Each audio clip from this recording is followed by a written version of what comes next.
personnalités présentes.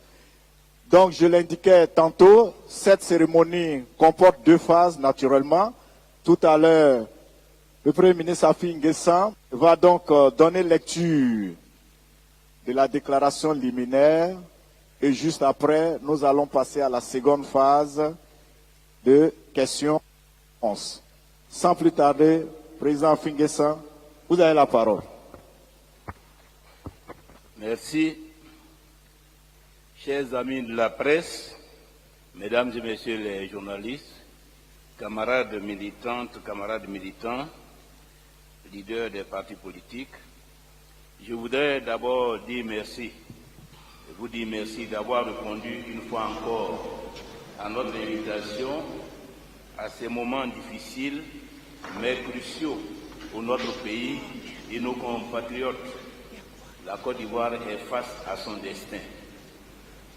Le jeudi 15 octobre 2020, comme vous l'avez vécu, le président Henri Konan Bédié et moi-même avons animé un point de presse pour lancer la phase active du mot d'ordre de désobéissance civile, M. Alassane Ouattara étant sourd à nos appels au dialogue. Comme nous l'avons affirmé à cette époque, cette phase de désobéissance civile vise à empêcher le convoyage et la distribution de tout matériel électoral, à empêcher l'affichage électoral, à empêcher les meetings de campagne, à empêcher la distribution et le retrait des cartes d'électeurs, à manifester dans les formes et par tous moyens légaux notre opposition au double coup d'État constitutionnel et électoral que M. Alassane Ouattara s'apprête à perpétrer. 6 jours après, il était indiqué de vous convier à cette conférence de presse afin de faire ensemble le bilan de l'évolution de la crise électorale en Côte d'Ivoire. Ainsi, nous passerons en revue l'évolution des événements sur le terrain et des initiatives de règlement de la crise engagées par la communauté internationale. 1. En ce qui concerne le déroulement du mot d'ordre de désobéissance civile, le mot d'ordre du 15 octobre 2020, qui a été renforcé par la conférence de presse du vendredi 16 octobre 2020, a redynamisé le processus de désobéissance civile sur l'ensemble du territoire national. Partout, les populations sont sorties massivement pour manifester leur opposition à ce double coup d'État constitutionnel et électoral. Ainsi, de nombreux axes routiers ont été obstrués pour empêcher le convoyage et la distribution de tout matériel électoral. À Dabou, Ouragayo, Daoukro, Bongwanou, Kotobi, Ara, Boaflé, Yakassa, Tobrou, Gagnoa, Dibéro, Aoumé, Benjerville, Saint-Fra, Bangolo, Grand Laou, Aïmblé-Kro, Bouna, Issia, Aboasso, Bonois, Tankessé, Niabré, Pricro, Brobo, Botro, Diabo, Tumodi, Transia, Jacquesville, Agoville, Coupé à l'épée, Divo, Dieucoué, Grands Atri, Bédiala, Sikensi, Soubré, Ferké et dans les communes d'Abidjan. Cette énumération pour vous donner une idée de l'ampleur des mouvements qui se déroulent sur le terrain. Dans toutes ces régions, la distribution des cartes d'électeurs a été perturbée, voire interrompue. Les sièges des commissions électorales locales ont été fermés. Dans 17 départements au moins, les autorités administratives ont dû délocaliser le stock de cartes d'électeurs dans les brigades de gendarmerie. Ainsi, la quasi-totalité des départements du pays sont désormais actifs dans la désobéissance civile avec des formes d'action diverses. Face au succès du mot d'ordre de désobéissance civile, Alassane Ouattara et son régime ont décidé de répondre par l'usage abusif, disproportionné, illégal et illégitime de la violence. Depuis 4 jours, de nombreuses localités du pays ont pris des allures de champs de bataille et parfois de champs de ruines. C'est le cas de Bonois, de Bongwanou, de Dabou et d'Abidjan-Cocody. Des milices du régime équipées de maquettes et d'armes à feu, Kalachnikov et calibre 12, sont convoyées de manière méthodique et organisée dans des localités ciblées pour semer la mort et la désolation avec la complicité passive des forces de défense et de sécurité. À Bonois, nous en sommes à 4 morts depuis le début des manifestations. Les destructions de biens matériels, commerce et transport s'évaluent en centaines de millions de francs CFA. La ville de Bonois et toute la région du sud Komoué ressemblent à une zone de guerre. À Bongouanou, le samedi 17 octobre 2020, les miliciens du régime ont fait 3 morts et de nombreux blessés. L'Institut d'enseignement général technique appartenant au député maire FPI de la commune a été pillé et incendié. La maison du président du conseil régional que je suis a été incendiée. Plusieurs commerces appartenant à des militants et sympathisants de l'opposition ont été pillés ou incendiés, dont ceux de la ministre PDCIRDA Iwama Marie et du député maire FPI de la ville. À l'heure actuelle, toutes les voies d'accès aux régions du Moronou, de l'Indénié et du Ablin, du Gontougo et de l'Ifou sont fermées à la circulation. Cela explique-t-il l'annulation du meeting de M. Alassane Ouattara à Bondoukou? À Dabou, les affrontements ont fait 3 morts et des dizaines de blessés à l'arme blanche et par balle. La résidence de M. Bensouk, proche collaborateur de M. Soro Diom, ancien maire et actuel député de Dabou, a été saccagée. De nombreux villages, dont le village de Passe, sont à l'heure actuelle assiégés par des miliciens. Une parente mariée dans ce village a vu sa ferme pillée et incendiée, sous le regard complice des forces de l'ordre. À Abidjan, plusieurs communes sont touchées par la désobéissance civile et les manifestations. À la Riviera de Anono, la situation a été fortement perturbée toute la journée du lundi du 9 octobre 2020. Des miliciens déployés sur le campus de Cocody ont été vigoureusement repoussés par les étudiants. 2 d'entre eux ont été neutralisés et remis à la police, dont Bambou Gaoussou, connu comme chef de guerre de la zone Abidjan Sud pendant la crise de 2010-2011. Ce dernier appartiendrait à la milice du régime, gérée par Téré Ibrahim Ouattara, dit Photocopie, le petit frère du chef de l'État. On a enregistré plusieurs blessés par balle à Niangon et à Djamé. À l'heure actuelle, nous pouvons dire que le pouvoir a décidé de blesser, de tuer et de détruire. Dans de nombreuses localités, le régime tente de provoquer des affrontements interethniques en dressant les communautés les unes contre les autres. Il prend le risque de déclencher une guerre entre les fils de ce pays qui n'aspirent qu'à vivre en paix et en harmonie. Il répond à notre combat légitime et pacifique par une répression éperdue, une fuite en avant de plus en plus meurtrière et de plus en plus solitaire. Notre pays est désormais sur le point de basculer, de sombrer, et il ne faut pas s'y tromper. Au-delà de nous, c'est toute la sous-région qui se trouverait fragilisée. À la suite du président Henri Konan Bédié, je voudrais lancer un appel au nom de la plateforme des partis politiques de l'opposition à l'Union africaine et à l'Organisation des Nations Unies. Votre médiation est indispensable pour renouer le dialogue avec un pouvoir sourd aux appels à la raison, aveugle aux douleurs infligées à son peuple. Je demande instamment au nom de tous les partis politiques, membres de cette plateforme, que l'Organisation des Nations Unies soit résolument aux côtés du peuple ivoirien, afin d'arrêter au plus vite ce processus électoral mortifère, ce plan d'extermination d'Alassane Ouattara, afin d'instaurer le dialogue que nous réclamons pour mettre fin aux violences et aux morts. L'autre dimension de la crise ivoirienne, c'est la mission de diplomatie préventive de la CEDEAO. Ayant pris la mesure de la menace à la paix et à la stabilité de la Côte d'Ivoire et de toute la sous-région que constitue la tentative de coup d'État constitutionnel et électoral d'Alassane Ouattara, la CEDEAO, à la demande du président Henri Konan Bédié, a conduit du 17 au 19 octobre 2020 une mission de diplomatie préventive qui, selon le communiqué final de la mission, avait pour but de poursuivre les engagements avec les principales parties prenantes, et je cite le communiqué de la mission, dans le processus électoral, notamment les candidats à l'élection présidentielle, afin d'assurer l'inclusivité, la transparence et la crédibilité du processus, et de maintenir la paix et la stabilité avant, pendant et après l'élection présidentielle. La mission était conduite par la ministre des Affaires étrangères de la République du Ghana, qui est à la fois président du Conseil des ministres de la CEDEAO. Elle était accompagnée du général Francis Béhanzin, commissaire aux affaires politiques, paix et sécurité de la CEDEAO. La mission a eu des rencontres avec les différents candidats. Elle a eu une séance de travail avec le président Henri Konan Bédié et moi-même, en tant que candidat, au cours de laquelle les revendications de l'opposition politique lui ont été réitérées.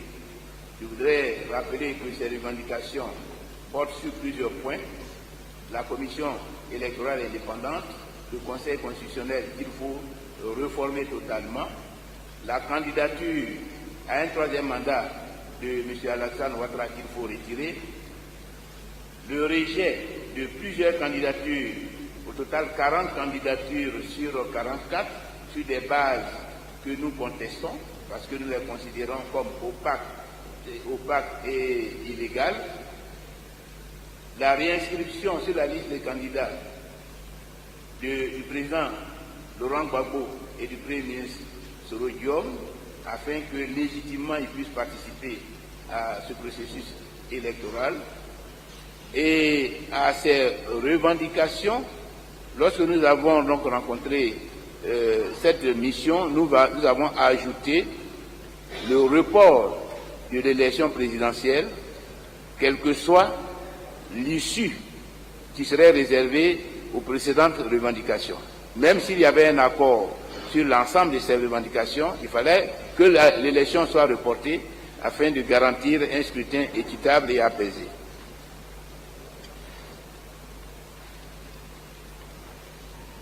Et donc nous avons eu cette rencontre avec la délégation le dimanche 18 octobre au domicile à la résidence du président Henri Konan Bédié. À l'issue de nos échanges, la mission a réaffirmé son mandat de facilitateur dans la crise ivoirienne et nous a assuré de porter nos revendications à la partie adverse et de nous informer en retour de la suite qui serait donnée. Et donc nous attendions une autre rencontre le lundi 19 octobre.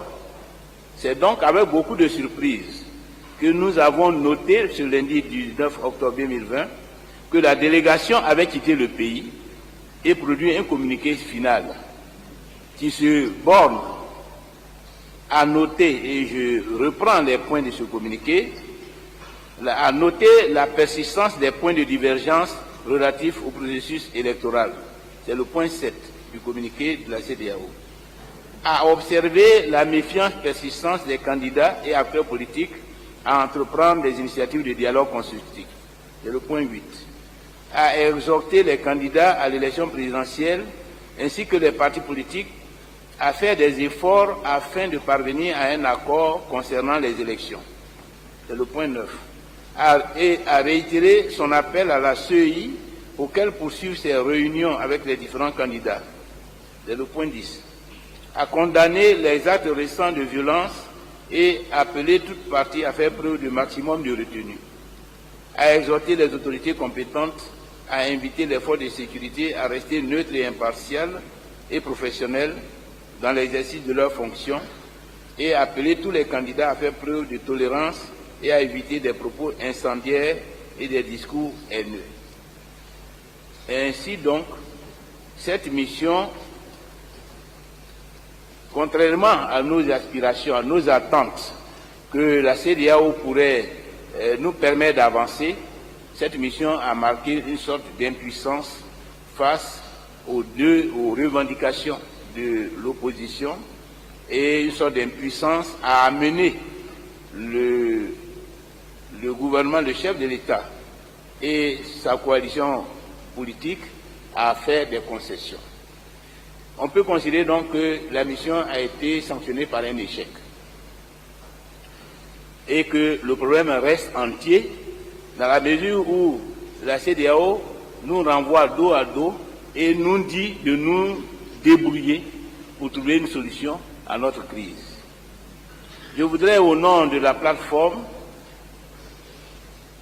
toutefois, nous féliciter de cette médiation et remercier le président Akufo-Addo de la diligence avec laquelle il a répondu à la sollicitation du président Henri Konan Bédié et de son engagement en faveur d'une solution à la crise. Mais lui indiquer par la même occasion que la délégation qu'il a envoyée ici en Côte d'Ivoire n'a pas rempli la mission que lui-même et le peuple ivoirien attendaient d'elle.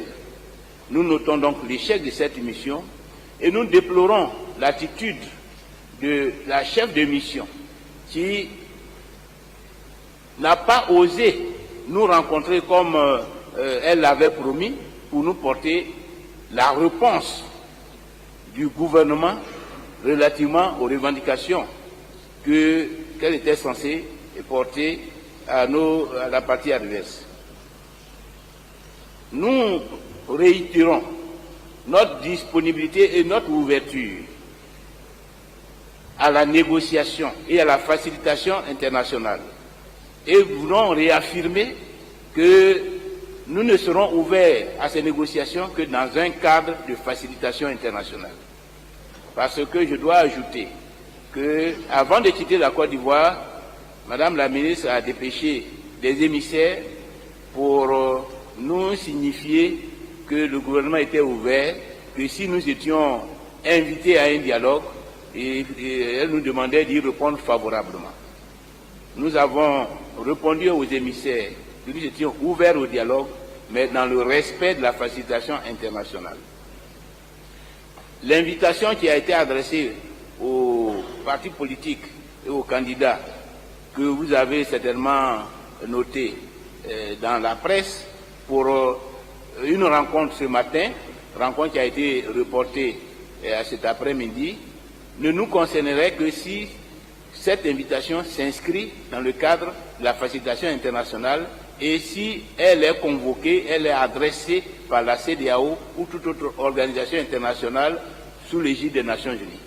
C'est donc dire que l'opposition politique et les candidats Henri Konan Bédié et Affi N'Guessan ne sauraient participer à une rencontre sous la présidence d'un quelconque membre du gouvernement de Côte d'Ivoire.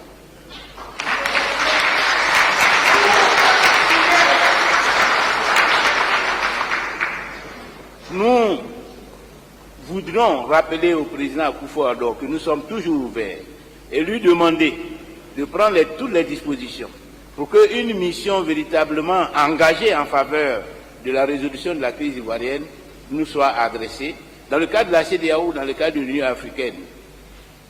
Le président Henri Konan Bédié a déjà saisi le secrétaire général des Nations Unies. Nous savons que tout ce qui est fait au niveau régional est suivi par les Nations Unies. Nous voudrions demander au secrétaire général de peser de tout son poids afin que les organisations régionales qui sont chargées en premier ressort de mener les médiations soient des organisations performantes, efficaces, qui permettent à la communauté internationale de trouver avec les acteurs politiques ivoiriens une solution rapide à cette crise qui a déjà causé de graves dommages à la cohésion sociale et au peuple de Côte d'Ivoire. Ceci dit, je voudrais adresser au nom des partis politiques et du président Henri Konan Bédié nos condoléances les plus attristées à toutes les familles qui ont eu à subir les atrocités que j'ai dénoncées tout à l'heure et qui ont connu des morts au cours de cette courte période. Notre compassion à toutes les familles endeuillées, nos sentiments de prompt rétablissement à tous les blessés, notre solidarité à tous nos militants qui ont été arrêtés au cours de ces derniers jours, qu'ils soient assurés que nous sommes en action pour faire en sorte qu'ils recouvrent le plus rapidement possible la liberté. Je voudrais lancer au nom de la plateforme un appel solennel à nos militants de rester mobilisés, de rester déterminés, de rester actifs dans la désobéissance civile, parce que la désobéissance civile continue. Elle doit s'intensifier de façon pacifique, de manière à contraindre M. Alassane Ouattara à mettre fin au coup d'État constitutionnel et électoral qu'il s'apprête à perpétrer. Chers amis journalistes, voilà donc les premiers mots que je voudrais vous adresser au nom de mes pairs et dire que nous sommes à votre disposition pour répondre à vos questions éventuelles. Je vous remercie.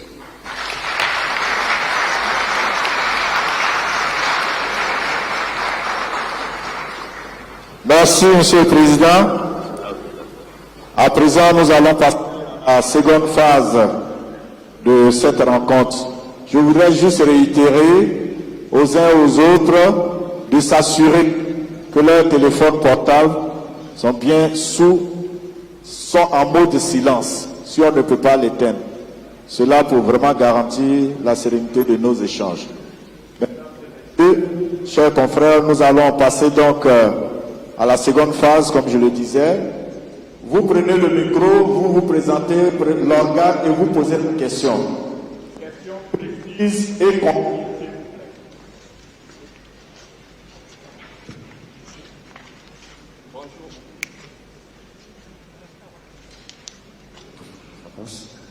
Bonjour, Monsieur le Président.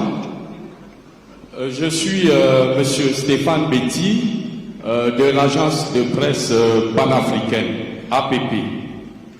Monsieur le Président, je reviens dans votre région où j'ai constaté la détermination de vos populations à suivre à la lettre le mot d'ordre de désobéissance civile lancé par les plateformes de l'opposition en paralysant les villes comme Bongouanou et Koutobi. Chers confrères, la question s'il vous plaît.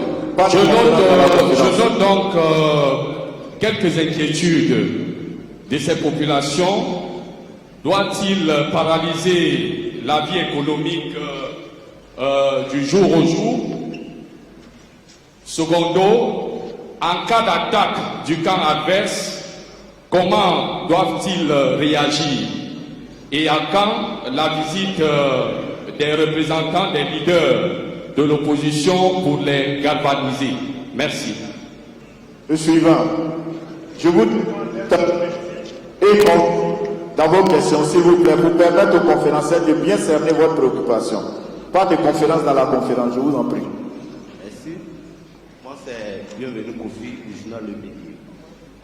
Bon, pendant que vous dites qu'il n'y aura pas d'élection, on voit le candidat Alassane Ouattara sur le terrain. Alors, quels moyens disposeriez-vous, puisque nous sommes à 10 jours des élections, pour empêcher l'élection que Ouattara avait organisée pour nous? Merci. Au suivant. Je suis Boga Siboni. Je suis de la voie originale. Monsieur le Président Ouattara dit si ça vote à Korogo, ça suffit à son bonheur. Il est président de la République. Ce qui voudra dire dans son entendement que votre mot d'ordre n'est pas intéressé par Korogo. Orientez bien le micro, s'il vous plaît. Alors, une question à 3 volets. D'abord, qu'est-ce que vous pensez d'un tel discours de quelqu'un qui est président de la République et qui aspire à le demeurer? Deuxième volet, quel point pouvez-vous faire du suivi du mot d'ordre de boycott actif dans le Nord et quel est le message que vous adressez aux populations du Nord? Je vous remercie. Merci. Quatrième personne. Bonjour, je m'appelle Sam Bradley, je travaille pour France 24. En fait, j'ai une question pour le représentant PDCI. Bien sûr, le candidat KKB n'est pas là aujourd'hui. Je veux juste avoir votre constat, votre avis plutôt global sur la candidature de KKB à cette élection. Monsieur le Président, vous avez bien saisi? Un mot sur la candidature de KKB. C'est bien ça, non? La dernière question pour cette première série de 5 questions. C'est bon, bien? Oui, allez-y. Bonjour, je suis Clarisse Yapeligo de l'Innovation Afrique, magazine économique et politique pour l'Afrique, magazine français. J'ai une seule question à l'endroit de M. Pascal Affi-N'Guessan. Je voulais savoir, la plateforme de l'opposition a lancé ce mot d'ordre, la désobéissance civile. C'est bien lourd le mot. Et je voulais savoir si la population, pensez-vous que la population ivoirienne a compris ce que vous voulez dire par désobéissance civile, puisque nous assistons à des casses, à des morts, à beaucoup de choses. Merci, Monsieur le Président. Bien, Monsieur le Président, nous allons nous arrêter là. Il y a 5 premières questions. Vous réagissez et on va prendre les suivantes si elles existent. Merci. Merci à tous ceux qui ont pris la parole. Monsieur Stéphane de APP nous fait part des inquiétudes de la population par rapport à l'économie et par rapport aux attaques des miliciens du régime. Je voudrais dire que nous sommes conscients que la situation actuelle, la lutte actuelle comporte des risques et des sacrifices. Mais c'est le destin de toute lutte. Forcément, il faut des sacrifices, y compris même le sacrifice de sa propre vie. Et comme je l'ai indiqué tout à l'heure, vous savez bien que depuis que M. Alassane Ouattara a déclaré qu'il se portait candidat à un 3e mandat, on peut évaluer déjà à plus de 50 morts dans le pays. C'est un lourd sacrifice que ces Ivoiriens-là consentent à la lutte pour la démocratie, à la lutte pour l'état de droit et à la lutte pour l'avenir de la Côte d'Ivoire. Nous aurons encore à faire des sacrifices. Nous en avons déjà fait avant cette phase de la lutte, parce que vous vous rappelez bien les événements de 2010-2011, vous vous rappelez aussi les événements de 2002. Je pourrais même dire que depuis 30 ans, la Côte d'Ivoire est en lutte pour progresser vers la démocratie, pour progresser vers l'état de droit, pour progresser vers l'unité nationale, parce que ce sont des fondamentaux de la prospérité. Si nous n'arrivons pas à faire ce saut qualitatif, à bâtir des institutions inclusives, consensuelles, il nous sera difficile de bâtir une prospérité nationale partagée. C'est pourquoi les Ivoiriens luttent, parce qu'ils savent que l'avenir du pays se trouve dans cette voie, passe par des sacrifices comme ceux-mêmes qui nous ont apporté l'indépendance l'ont fait depuis la fin du 19e siècle jusqu'au début du 20e. Donc, c'est cette bataille, ce combat pour la construction nationale, celle qui nous engage. Ce combat qui nous engage. Donc, nous sommes prêts à faire les sacrifices et l'histoire sera rendre hommage à toutes les familles qui payent un lourd tribut à cette lutte. Et donc, nous allons continuer et les populations de Moronou, de Bongouanou ne doivent pas faire exception à cette bataille. Elles doivent prendre leur part dans cette lutte, comme toutes les autres régions sont engagées dans la lutte. Et donc, la question économique, elle se résoudra dans les fruits de la prospérité qui sera construite à partir de la victoire de la démocratie, à partir de la victoire de la bonne gouvernance. Et si nos parents sont attaqués sur l'ensemble du territoire, ils sont en situation de légitime défense. Que ce soit à Bongouanou, ou à Bonoua, ou à Dabou, ou même à Mangolo, tout citoyen qui sera attaqué par un milicien doit savoir qu'il est en situation de légitime défense et qu'il doit se défendre. Il ne doit pas se laisser égorger, tuer impunément. Nous savons, à partir du moment où le régime est sorti de la légalité et qu'il instrumentalise des miliciens, et les images sont là, nous avons même prévu de vous montrer ces images, les images des miliciens au campus de Cocody, comme je l'ai indiqué, qui ont été arrêtés par les étudiants et qui ont été clairement identifiés. Les images des miliciens qui sévissent à Dabou, et on les a vus, avec même le commentaire d'un jeune, certains à moto, d'autres en voiture, qui descendent et qui commencent à taillader nos militants aux mains nues. On les a vus. Les images des miliciens à Bongouanou, parce qu'à Bongouanou, ce sont eux, armés de Kalash, qui ont tiré, et nous avions les informations. Ceux qui ont incendié mon domicile, j'en étais informé dans la nuit. On m'avait donné le message et j'avais transmis le message à nos camarades sur le terrain pour protéger la résidence. Malheureusement, ils sont arrivés trop tard. Les miliciens étaient passés avant. Ceux qui étaient là-bas, nous savons tous, quand ils étaient encagoulés, ils occupaient tous les ronds-points et ils avaient même demandé à la police et à la gendarmerie de la ville de ne même pas sortir, de ne pas se mêler à ce qu'ils étaient venus faire. Donc le commissariat de police de Bongouanou, la brigade de gendarmerie n'est pas du tout impliquée. Ils sont restés dans leur camp et ce sont les miliciens qui ont opéré toute la journée et qui ont causé les dommages dont je viens de parler. Donc, face à cette barbarie, le peuple a droit à la résistance et le peuple doit se donner les moyens de résister. Ensuite, quels moyens pour contrer Alassane Ouattara qui est en campagne? Mais la désobéissance civile, ça vise tout cela. Et comme je vous l'ai indiqué, elle s'étend.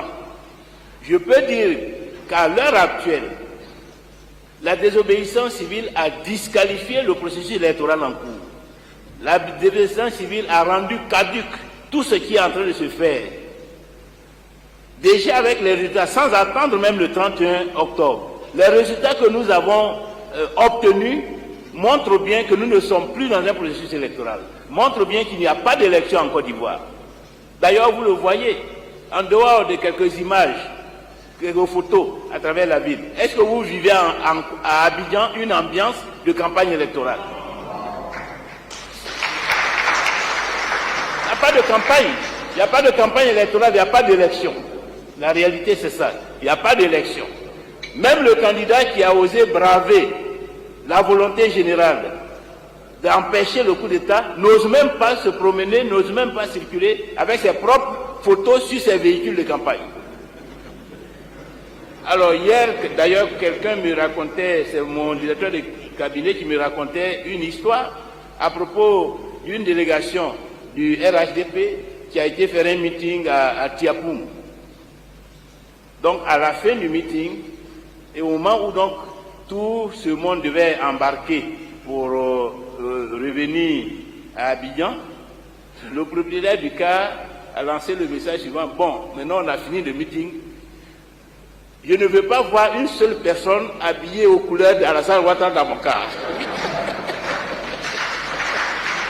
Déshabillez-vous, rangez vos t-shirts là où vous voulez, si vous voulez les donner aux gens ici rangés, mais parce que je veux voir mon car là revenir tranquillement à Abidjan. C'est donc dire que même se promener dans des t-shirts aux couleurs d'Alassane Ouattara ou de Kakabé, pour le moment, personnellement, je circule à Abidjan, je n'en ai pas encore rencontré. Donc, c'est tout dire. C'est tout dire et nous allons continuer. Nous allons continuer parce que pour le moment, nous n'avons pas encore obtenu le dialogue que nous recherchons. Nous n'avons pas encore obtenu la satisfaction de nos revendications. Ça veut dire que la lutte continue et je voudrais inviter solennellement nos militants sur le terrain, nos responsables politiques sur le terrain à intensifier pacifiquement la désobéissance civile pour que nous obtenions gain de cause avant le 31 octobre.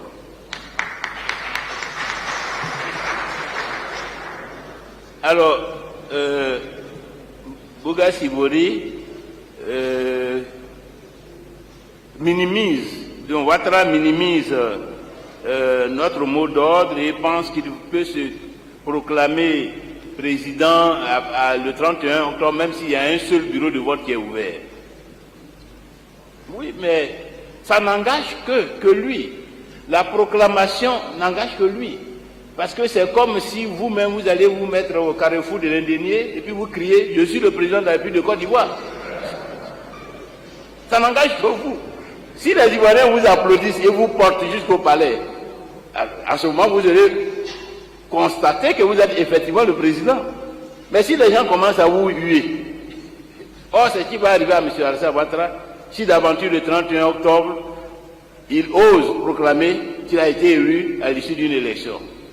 Ce ne sera pas seulement des huées qu'il le recevra, mais toute la force de la reprobation générale, de notre mobilisation pour faire en sorte qu'un président légitime puisse être élu à l'issue d'un scrutin transparent. Parce que pour nous, si rien ne change, l'après 31 octobre sera de la même teneur, de la même tonalité que l'avant 31 octobre. Et je dirais même que après le 31 octobre, s'il n'y a pas d'élection, les Ivoiriens doivent se donner un gouvernement de transition pour organiser un processus de réconciliation nationale. Parce que nous ne pouvons pas laisser le pays sans gouvernement. Nous ne pouvons pas laisser le pays sans gouvernement. Et si ceux qui sont en place, si leur mandat est terminé, il faut bien qu'il y ait un gouvernement pour gérer transitoirement le pays en attendant que les Ivoiriens, de façon souveraine, se donnent un nouveau chef d'État. Et M. Ouattara et le RHDP doivent le savoir. C'est pour éviter cela que nous appelons au dialogue. Un dialogue équilibré. Un dialogue équitable. Parce que maintenant, là, il n'y a plus de Premier ministre ou de Président de la République. Il y a les candidats du RHDP face aux candidats de l'opposition. Nous sommes sur le même pied d'égalité. C'est pourquoi nous recusons toute convocation faite par un membre du gouvernement. Parce qu'on ne comprendrait pas qu'ils soient à la fois juges et partis. Ils n'ont aucune qualité d'arbitrer un débat entre nous et eux. Ce n'est pas comme ça que se passe un débat équitable. Ce n'est pas comme ça qu'on règle un problème. Le problème se pose entre eux et nous. Il faut une tierce personne pour la médiation, pour la facilitation, afin qu'on trouve des compromis qui permettent à la Côte d'Ivoire de progresser vers la paix et la stabilité. Alors, en ce qui concerne nos parents du Nord, que M. Ouattara veut instrumentaliser, je voudrais leur dire que le combat que nous menons est un combat national. Il n'est dirigé contre aucune personne ni aucune communauté. Ce n'est pas un combat contre un individu ou contre une communauté. C'est un combat contre des antivaleurs. C'est un combat pour promouvoir des principes démocratiques, des valeurs de paix, d'unité nationale, de fraternité en Côte d'Ivoire. Toutes choses que M. Ouattara est incapable d'offrir à ce pays qui en a tant besoin. Donc ce combat intéresse tout le monde, du nord au sud, de l'est à l'ouest. Parce que la démocratie est une valeur dont nous avons tous besoin. La paix et la fraternité sont des valeurs dont nous avons tous besoin. Ce n'est pas seulement une valeur pour le PDCI, pour le FPI, pour l'EDS ou quelque parti que ce soit. Ce n'est pas une valeur pour les gens du nord, du sud, de l'est, de l'ouest, c'est pour toute la Côte d'Ivoire. Il ne faut pas que certains de nos compatriotes accompagnent Ouattara dans sa folie meurtrière. De la même façon que plusieurs leaders du RHDP ont compris le danger que représente M. Ouattara et ont décidé de l'abandonner au nom de la paix. Il faut que ceux qui restent et qui sont encore accrochés à lui comprennent qu'ils ne servent pas la cause de la Côte d'Ivoire en accompagnant M. Ouattara dans le projet funeste dans lequel il est engagé et qu'il sache s'arrêter au nom de l'intérêt national et au nom de l'histoire, parce que l'histoire nous jugera tous. Quand Ouattara s'est engagé dans cette folie, de quel côté étiez-vous? Les uns et les autres, nous connaissons tous l'histoire des dictateurs. Nous connaissons l'histoire des fascistes. Nous savons comment ils ont fini et comment ceux qui se sont entêtés qui se sont obstinés à les accompagner dans leur œuvre, comment ils ont été traités par l'histoire. Je souhaite que les cadres qui sont actuellement autour de M. Ouattara réfléchissent, soupèsent les choses, regardent les dommages que l'entêtement de M. Ouattara cause à la Côte d'Ivoire. Les morts à Bonois, à Daoukro, à Boisseau, à Dabou, à Bongouanou, qui ne restent pas insensibles à tout ça. Parce que ce sont des Ivoiriens qui meurent. Qu'ils soient sensibles à tous ces jeunes qui sont sur les barricades, parce qu'ils veulent que la Côte d'Ivoire change. Qu'ils ne minimisent pas cela. Qu'ils ne méprisent pas cela. Qu'ils soient sensibles à ces cris de cœur et qu'ils prennent la décision que la Côte d'Ivoire attend d'eux. Cela est valable pour Kakabé, qui s'entête dans cette candidature. Il doit savoir que les Ivoiriens le regardent. Il doit savoir qu'il prend un risque énorme vis-à-vis de l'avenir. Il est encore jeune, il a tout son avenir devant lui. Il faut qu'il sache le préserver, cet avenir-là. Et donc, c'est pourquoi nos parents du Nord sont aussi interpellés. C'est vrai que la situation n'est certainement pas facile pour eux, compte tenu du contexte. Mais je sais qu'ils se battent, qu'ils nourrissent les mêmes ambitions que nous, qu'ils sont dans la bataille. Moralement, ils sont dans la bataille avec nous. À Odiéné, il y a eu des manifestations quand Ouattara s'est rendu en campagne dans cette ville. À Ferké, il y a des manifestations.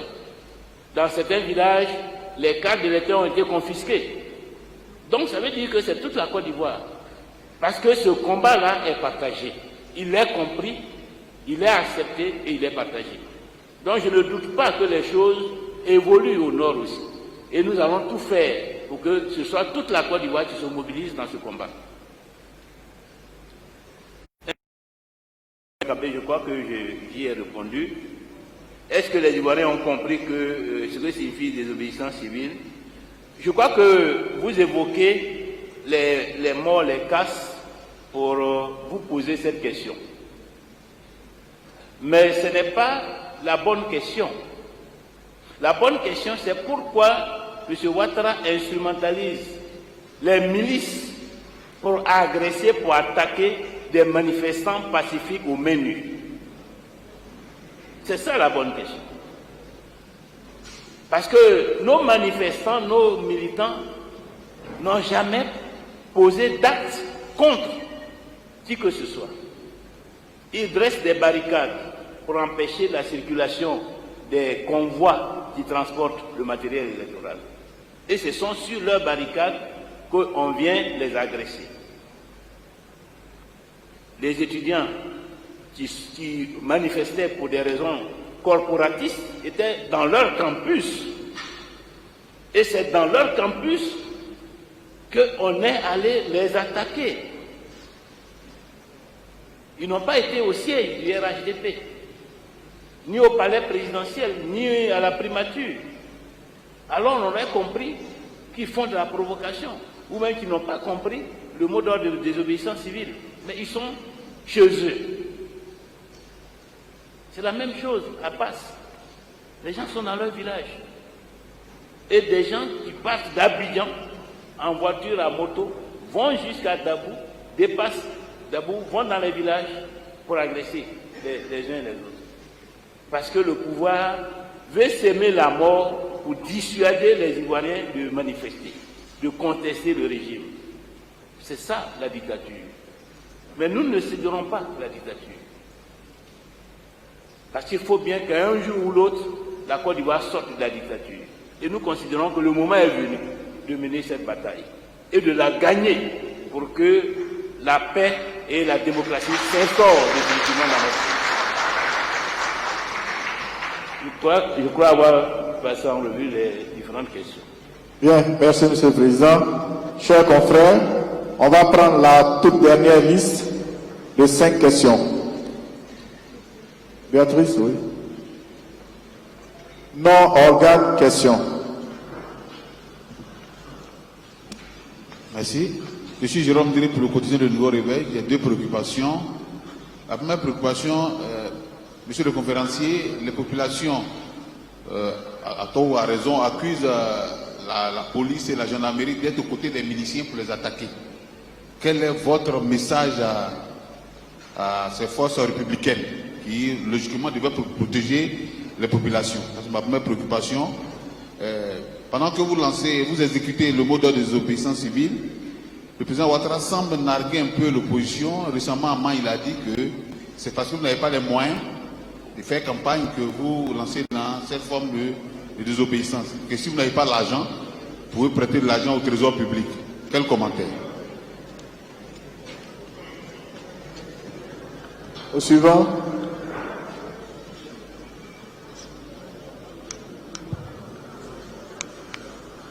Bonjour, Antoine Kourouma de la télévision Espace Guinée. D'abord un constat, monsieur le conférencier.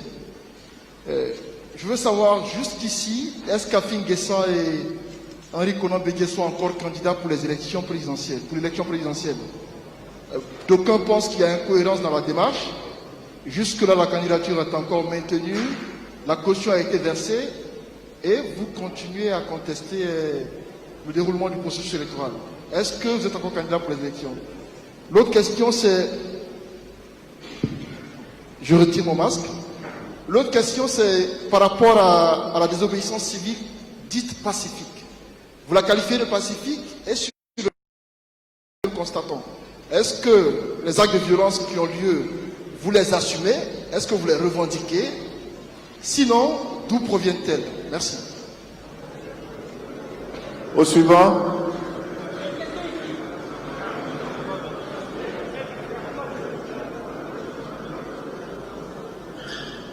Oui, Sylvain de Bailly, Connexion Ivoirienne. S'agissant de la mission de la CEDEAO en Côte d'Ivoire, Monsieur le Président, est-ce que vous avez vraiment le sentiment d'avoir été écouté? Est-ce que vous n'avez pas le sentiment d'avoir été berné depuis le début? Est-ce que, puisque la mission de la CEDEAO vient de faire en Côte d'Ivoire, est-ce que vous avez encore espoir que c'est l'ONU qui travaille peut-être en cohésion avec la CEDEAO qui pourrait relever le défi? Ça, c'était ma première préoccupation. Deuxièmement, s'agissant de la désobéissance civile sur le terrain, depuis lors, on ne sent pas Abidjan vraiment bouger. On ne sent pas Abidjan bouger, à part quelques points chauds. Est-ce parce que vous n'êtes pas encore descendu dans l'arène? C'est vrai qu'il y a eu le meeting du 10 octobre, mais on ne vous voit pas assez auprès des populations pour les galvaniser vous-même, de sorte qu'elles soient rassurées de savoir où elles s'engagent véritablement dans ce combat-là. Voilà. Est-ce que vous n'avez pas quelque part... il ne manque pas de coordination dans les différentes actions entre vous et la population? Merci. Au suivant. Merci bien. Je voudrais m'adresser au président Afin Guessan. Votre nom, votre organe. Je suis Monsela Plou de AbidjanTV.net. Merci. Les deux préoccupations. La première, c'est relatif à la rencontre de ce soir, de tout à l'heure. Le gouvernement aurait prévu une rencontre ce soir avec les partis de l'opposition ivoirienne. Je veux savoir à quoi est-ce que nous devons nous attendre si il arrivait que les... S'il vous plaît, il a la parole. S'il arrivait qu'on n'arrivait pas à satisfaire à vos différents besoins. Et la seconde préoccupation, c'est par rapport aux poursuites. Nous nous rappelons bien que lors d'une visite de l'État à l'intérieur du pays, le Premier ministre aurait dit comme ça, a dit comme ça que des poursuites judiciaires seront comme ça faites à l'endroit de tous ceux qui favorisent les violences. Quelle réponse à l'endroit du Premier ministre qui réitère encore ce même besoin? Merci. Merci. La dernière question. La toute dernière question. Oui, excusez-moi, encore une fois, Sam de France 24. Ma question, vraiment, c'était pour Monsieur Kikawe. C'est, est-ce que vous sentez d'avoir été trahi par KKB? Merci. Merci aux confrères. C'était là la toute dernière liste de questions. Monsieur le Président, vous avez la parole. Bien, merci à tous les journalistes qui ont posé cette série de dernières questions.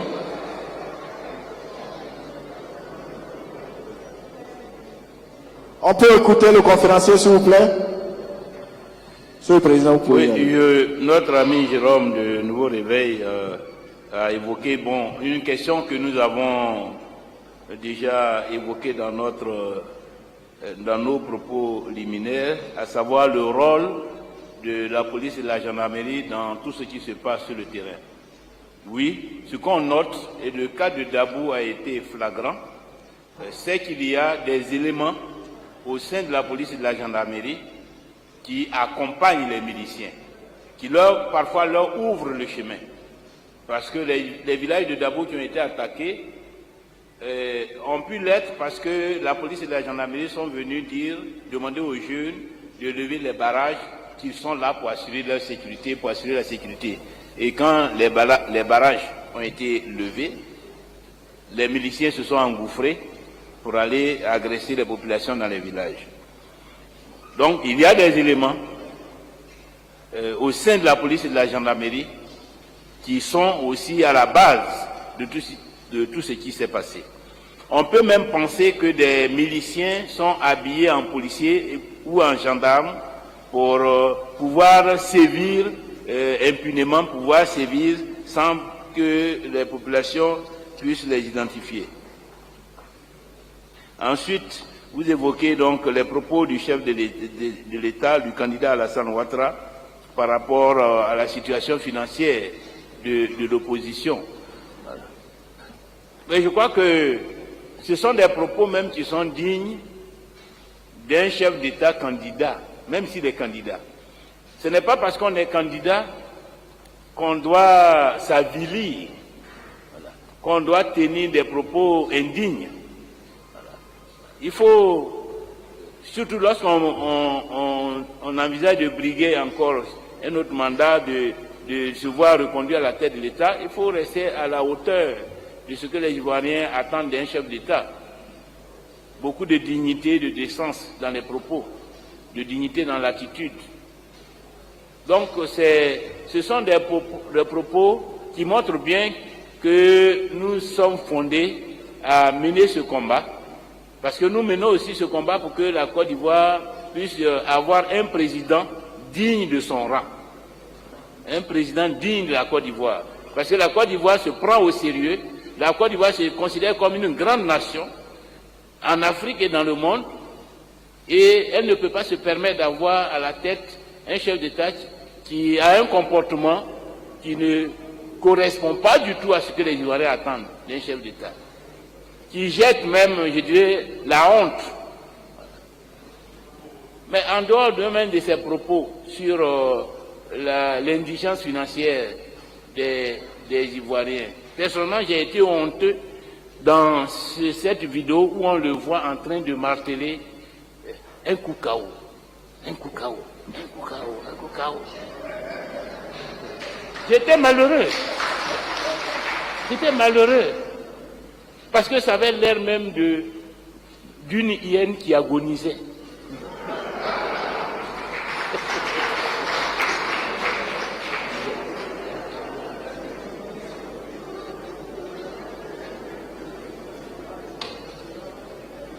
Donc, c'est dire que on n'est pas au même niveau aujourd'hui. Nous, le combat là, c'est pour... Il y a un combat pour la qualité aussi du personnel politique en Côte d'Ivoire. Pour la qualité du personnel politique en Côte d'Ivoire. Alors, est-ce que le président Bédié et moi-même sont encore candidats? Mais il y en a qui souhaiteraient qu'on dise qu'on n'est pas candidat pour disqualifier notre combat. Parce que si on n'est pas candidat, pourquoi on se bat pour des élections justes et transparentes? Il faut être candidat pour se battre pour les élections. Même si en tant que citoyens, nous avons le droit de nous battre pour les conditions. Mais nous sommes, jusqu'à preuve de contraire, candidats. Et le combat que nous menons, c'est pour qu'il y ait un processus électoral inclusif. Un processus électoral conforme aux aspirations de tous les candidats, qui convient à tous les candidats. C'est ça qui est le sens de notre combat. Donc nous sommes candidats. Et nous souhaitons même que le nombre de candidats s'améliore. Parce que ceux qui ont été rejetés, ceux dont la candidature a été rejetée, ceux-là, il y a de grands talents politiques, de hauts cadres de ce pays, qui ont des expériences multiformes, qui ont quelque chose à apporter au débat démocratique en Côte d'Ivoire.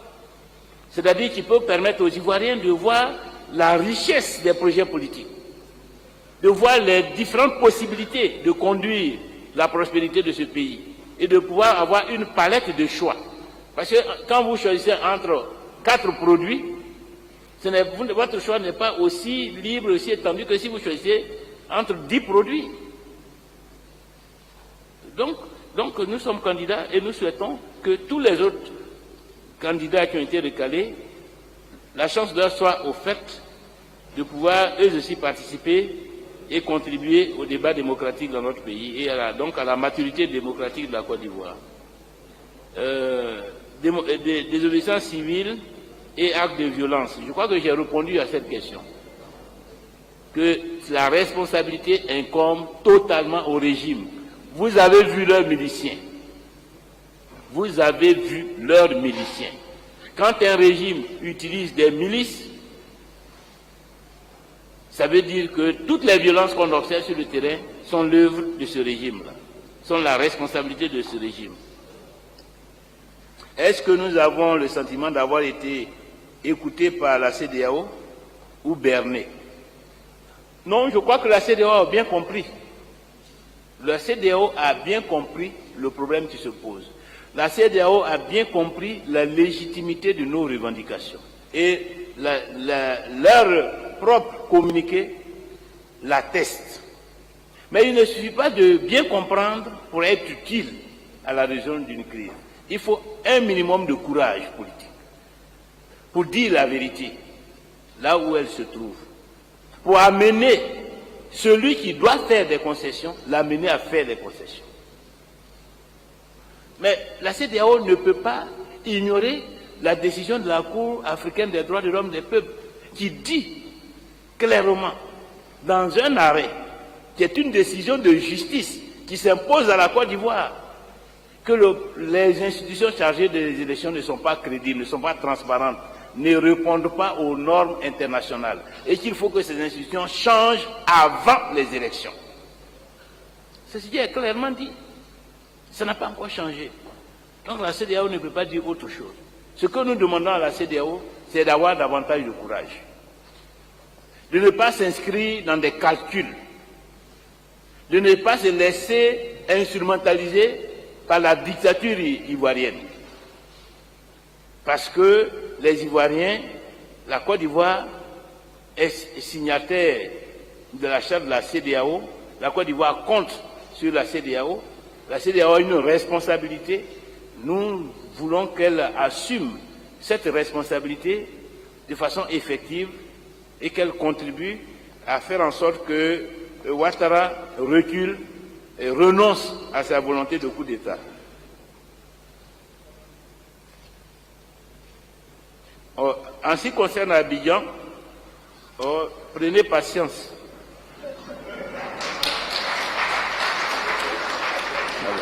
Prenez patience. On est tous à Abidjan. Donc on n'a pas besoin d'être pressé. Une lutte a sa stratégie. Et nous savons à quel moment Abidjan va bouger. Et nous savons que quand Abidjan va bouger, le fruit va tomber.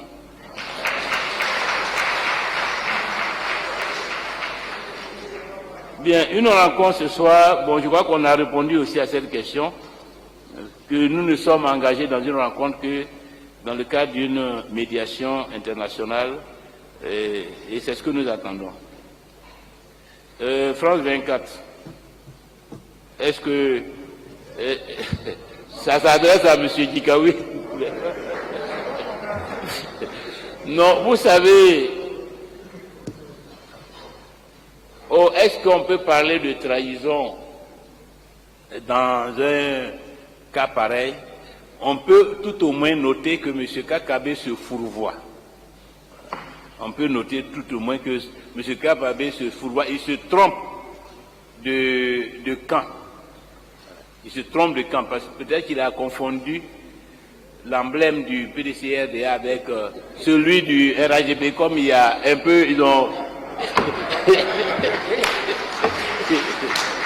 il faut qu'il ouvre les yeux et qu'il voit qu'il est trompé que c'est pas dans la case qu'il faut aller, mais à la maison, et on l'attend les bras ouverts. On l'attend les bras ouverts. Et je suis persuadé que, au fond de lui-même là, je suis sûr qu'à l'heure actuelle, comment il va faire pour se débarrasser de tous ceux qui l'ont pris en otage? Je suis sûr que ça il pense matin, midi, soir.